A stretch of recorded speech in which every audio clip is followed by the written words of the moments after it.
Successful captain হওয়ার জন্য কিছু গোপন ফর্মুলা যেগুলো ফলো করলে আপনি খুব ভালো ক্যাপ্টেন হয়ে উঠতে পারবেন। প্রথম হচ্ছে ক্রিকেট রুলস সম্পর্কে আপনার ধারণা থাকতে হবে।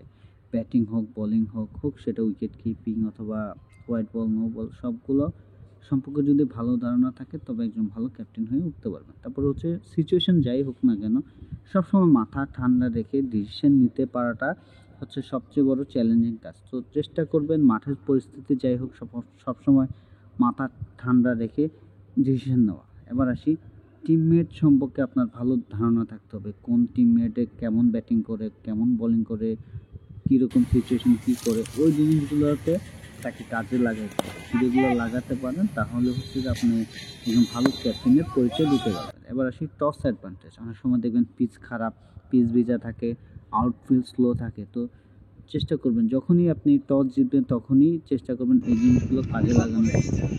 এবং যখন দেখবেন যে আপনার কাছে অনেকগুলো ভালো বলার আছে তখন আপনি চেষ্টা করবেন সবসময় ব্যাটিং নেওয়ার জন্য।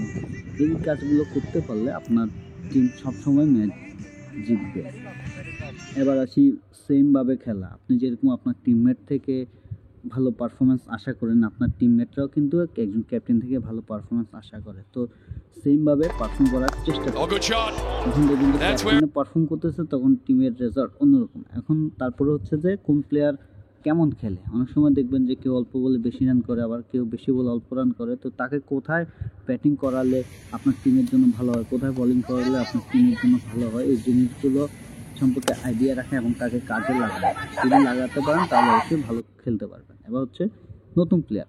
আপনার টিমমেট অনেক সময় নতুন প্লেয়ার আসবে, তাদেরকে সমান সুযোগ দেওয়ার চেষ্টা করুন, কারণ তারাও তো এক সময় ভালো খেলবে। তাহলে তাদেরকে সুযোগ দেওয়ার চেষ্টা করুন এবং তাদেরকে রেসপেক্ট করার চেষ্টা করুন। এবার আসি সবসময় রেসপেক্ট শো করা, এগেন্স্ট টিমের সাথে ভালো ব্যবহার, টিমমেটদের সাথে ভালো ব্যবহার, কোচের সাথে ভালো ব্যবহার, এই জিনিসগুলো আপনার ক্যাপ্টেন্সিটাকে নেক্সট লেভেলে নিয়ে যাবে। আর সবসময় অনেক সময় টিমমেট আপনার টিম সম্পর্কে ভালো কিছু ধারণা দিতে পারে, হ্যাঁ কোন কাজটা করলে ভালো হয়, কোন কাজটা করলে ভালো হবে না, এই জিনিসগুলো সম্পর্কে ভালো ধারণা দিবে।